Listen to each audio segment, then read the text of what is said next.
All right, I know I gave you a response earlier, but I left a song all over it, so I wanted to make sure we get a clean copy of this. So, when it comes to service academies, they're all amazing. I can tell you that.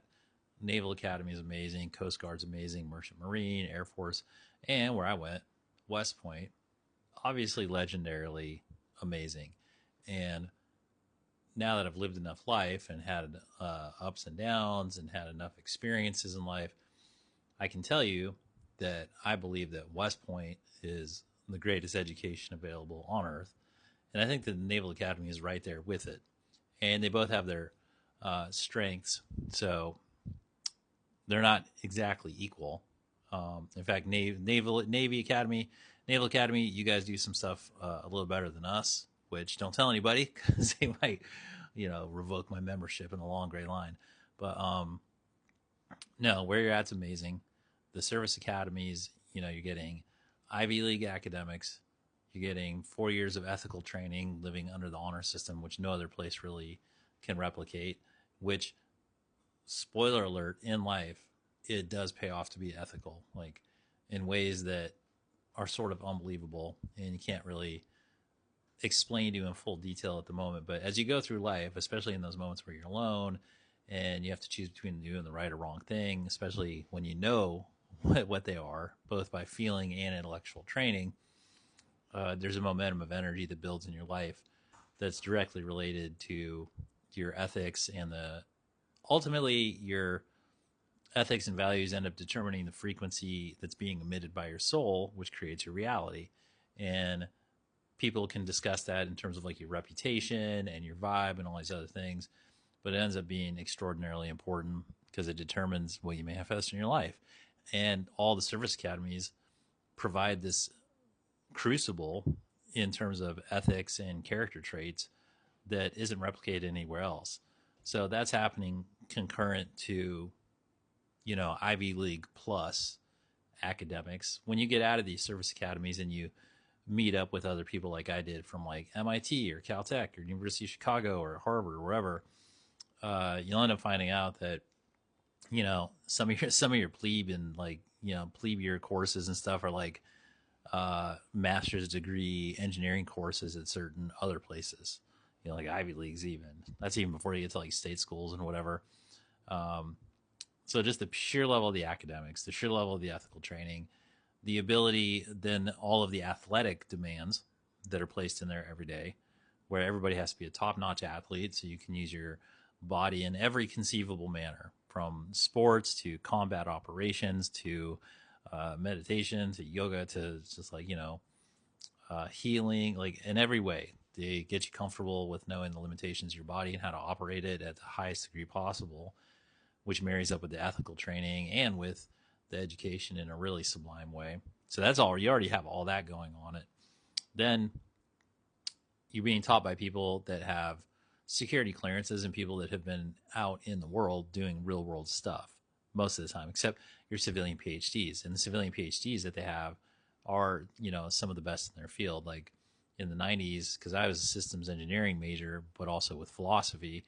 And so on my philosophy trek, I had this guy, Dr. Randall Dipert. He was the head of mind and artificial intelligence and all these other related philosophies in the 90s. So I had him. And so like in 97, I took philosophy of mind and artificial intelligence, and I had to code my own AI back in 97, right? And by the way, I had to learn that programming language in like 3 lessons on my own on the side. And it turns out it was like at the time, like a master's degree engineering level language to learn. Which is not a normal requirement for undergraduates in most institutions. On top of all that, oh, and also the faculty, remember, you're only having like 10 to 15 cadets or midshipmen per teacher. Okay. In a regular institution, you do not get basically like tutelage like that. We have our professors' numbers, we have their emails, we can like go over to their home if we need to. All of that. On top of the fact that at West Point, we do the Thayer method where you teach yourself the lesson before you show up to school. For those of you looking at this video who aren't a service academy grad, at West Point we have this thing called the Thayer method. And the Thayer method is where, let's say, normally let's say you have calculus class. You go to class, you get your homework, you go home, you do the problems, come back, Teacher looks at them. West Point, it's the opposite. Before you go to class, you do the homework problems. You teach yourself the lesson before you show up. And then when you show up, your teacher is there to help you with whatever problems you had with the problems that you were doing. And so every class is taught that way, where you teach yourself prior to showing up to the class, which becomes the most essential life skill that maybe exists. Because in the real world, I don't feel like there's anything I can't teach myself. And that gives me the power to be able to know how to learn and grow independent of other things, which allows it so that we're not as subject to authority or groupthink. Like, we can really be independently empowered and liberated and pass that on to other people. So you have all that going on. Then you have 24-hour-a-day military leadership training occurring from like all these badasses in the military that are there full time. So you have all that going on. Then you have all just like the inertia of the legendary people that have gone through the halls in there. You have all the history that's been made there. You have like the ghosts and the folklore and like da da da da da da. I mean, it's just such a powerful place. I always say that it's a place of destiny. I know that applies to West Point. I know that applies to Navy.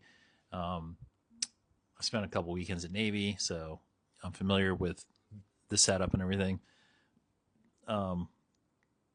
So yeah. So, and then a misconception from the public is that they're training us to be military officers only, when in fact that's not the case.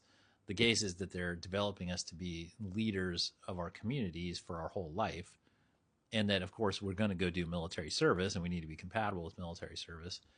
But that's not the goal of a service academy. Like, the goal of a service academy is to create a lifelong leader, whoever walks through the doors and walks out, at least at West Point.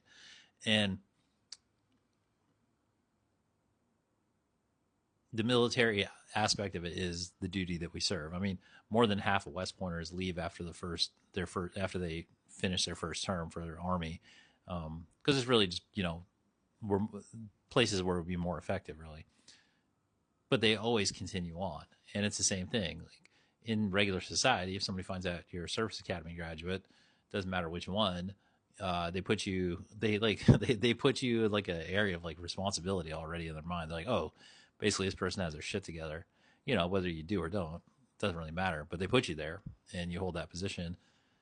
And it's because they respect all the programming, all the training, all the liberating education, even if they're not familiar with it.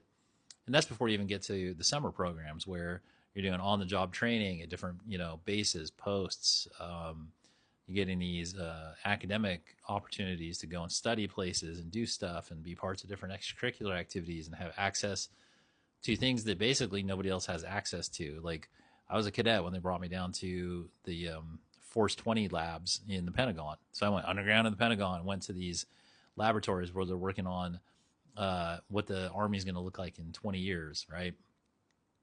And there's just innumerable events like that occur when you're there. And in a way, they're really passing over the torch of the leadership of the country to you in those moments, to like whatever degree that you're able to handle it. And then as you go through life, the education that they give you gets unpacked, because it really is a lifelong education that they give us. So yeah, I think it's fantastic. And like I said, yeah, I was in the Army. In the Army, I worked as a war planner. I was an aviator, Black Hawk pilot, got selected to work on war staff from December 01 to June 02, planning the Iraq War in Heidelberg. And yeah, it was just all corrupt.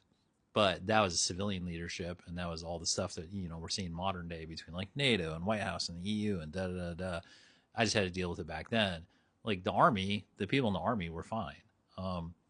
But the civilian leadership was corrupt, and I knew it wasn't going to change for a long time, so I had to leave. And that did give me like a form of PTSD and like disenfranchisement and stuff. But the Service Academy was actually what made it so that I could see that it was all corrupt, because they gave me proper ethical training, and they told me to never follow blindly. They told me to make sure to, keep my conscience awake while I was doing all this stuff, and they gave me the tools to do it. So Service Academies, A-okay.